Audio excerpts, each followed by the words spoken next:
1억은 모으잖아 최소. 근데 그 돈이 없는 사람도 많아. 돈이 많아야 부동산을 하고 없으면 못하고 이렇게 생각할 수 있잖아. 그거보다 더 중요한 첫 번째 요건이 있어. 그게 진짜야.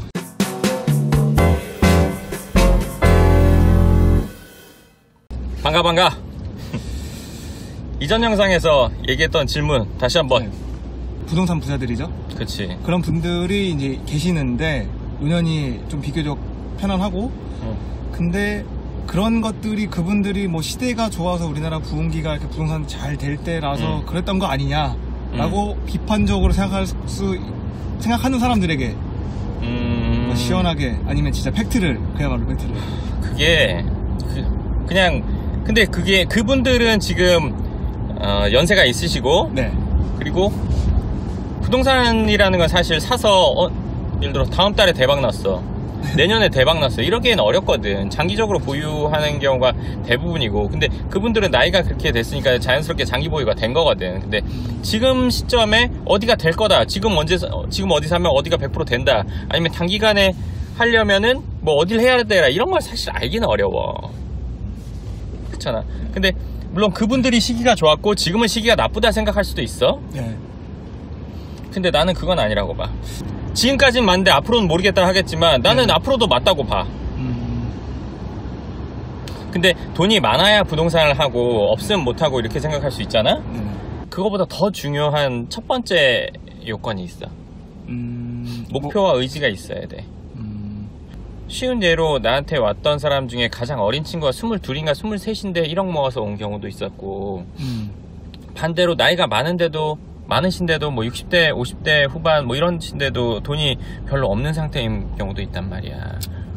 우리가 산술적으로 생각해보면 처음에 아르바이트 시작해가지고 예를 들어서 아니면 직장생활 시작해서 한 달에 30만원 모을 수 있는 문제 아니야? 1년에 360만원이면 10년이면 3600이고 30년이면 1억은 모으잖아 최소. 근데 그 돈이 없는 사람도 많아. 30년 일해도.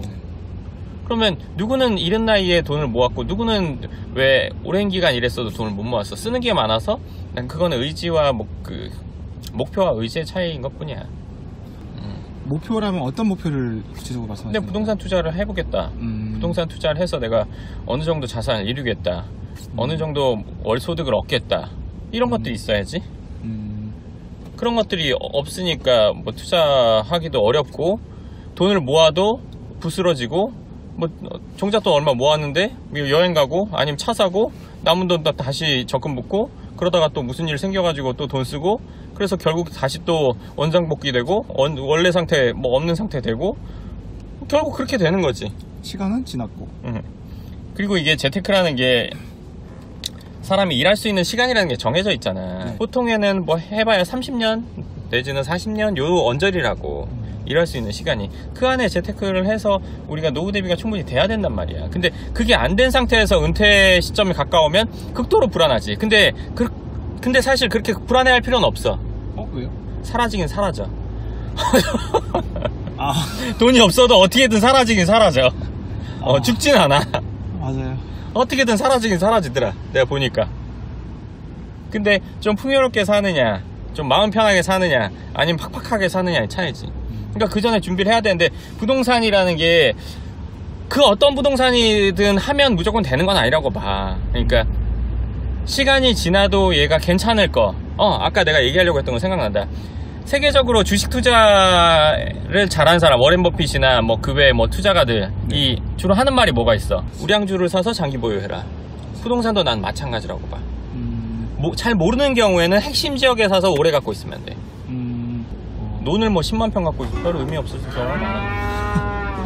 저기 어디? 별 크게 의미 없는 경우가 많아. 그렇기 때문에 내가 잘 모르면 그러니까 핵심 지역, 우리나라에서는 뭐 5대 광역시, 그 광역시 안에서도 번화한 곳, 아니면 뭐 서울에서도 뭐 강남이나 아니면 뭐 여의도나 뭐 저런 쪽, 종로 쪽이나 핵심 지역을 사서 오래 갖고 있으면 손해볼 일은 없어. 그럼 핵심 지역에 우리가 부동산을 살려면 돈이 많이 있어야 되잖아 라고 생각하잖아. 한 번도 부동산을 살 생각 안 해본 사람들이 그런 생각해.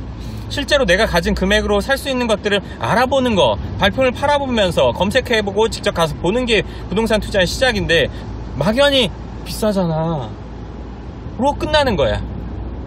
어렸을 때 이런 거 있잖아. 예를 들어서 뭐 차 보면 내가 초딩 중딩이야. 네.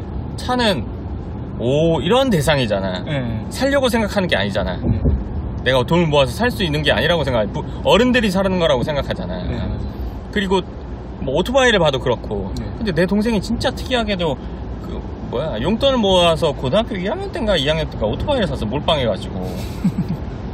나 그때 깜짝 놀랐거든. 걔가 그걸 샀다고 해서 돈을 모았다는 것도 몰랐는데. 나는 그냥 먼 세계로 생각했는데 얘는 그걸 샀더라고. 근데 그렇게 생각할 필요가 없었던 거지. 걔도 용돈 모아서 샀는데 나도 그럴 수도 있는 거였는데 난 그런 거에 대해서 멀게만 생각했었으니까 그 당시에는. 부동산 투자도 마찬가지야. 그러니까 멀게 생각하면 계속 멀리 있는 거야.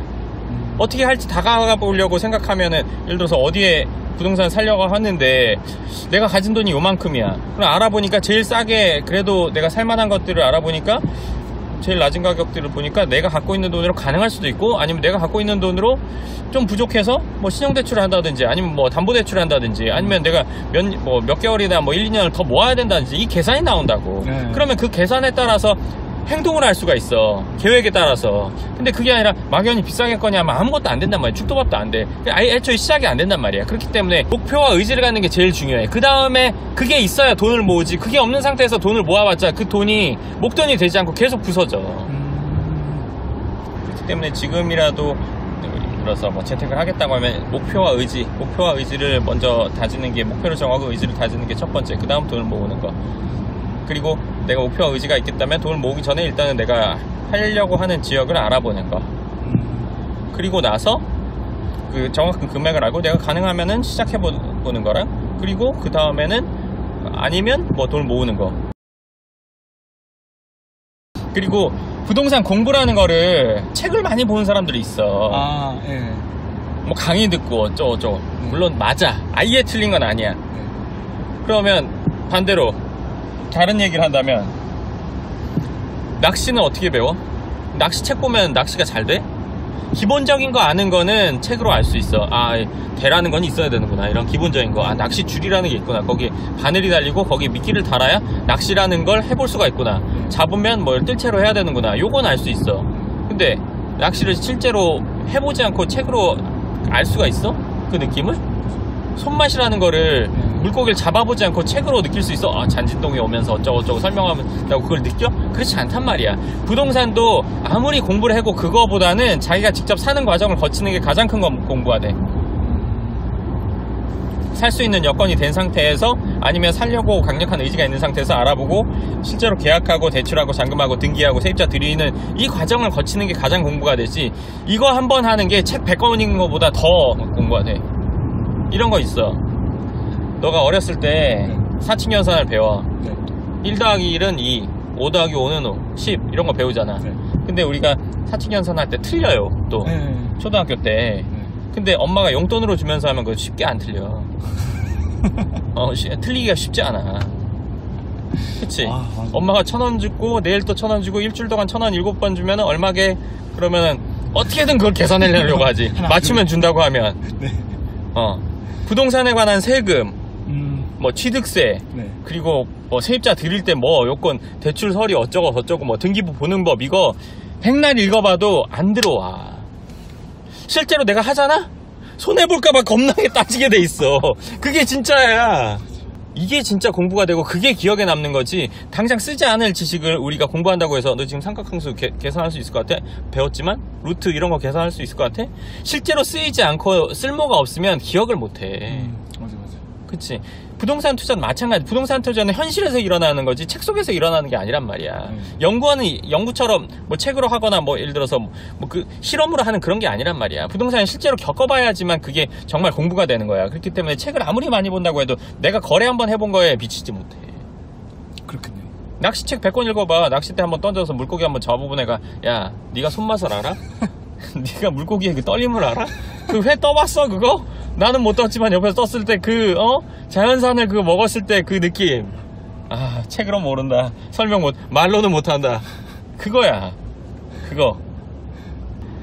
결론적으로 부동산 투자로 지금도 괜찮게 투자를 한다면, 내가 잘 모르는 경우라면 일단은 핵심 지역에 하고 장기적으로 갖고 가는 게 맞고, 잘 모르는 경우 확실한 걸 하려면, 그리고 부동산 투자를 하기 위해서 공부를 한다면 책으로 신나게 보는 것보다 실제 투자의 과정을 겪는 게 훨씬 더 도움이 된다는 거.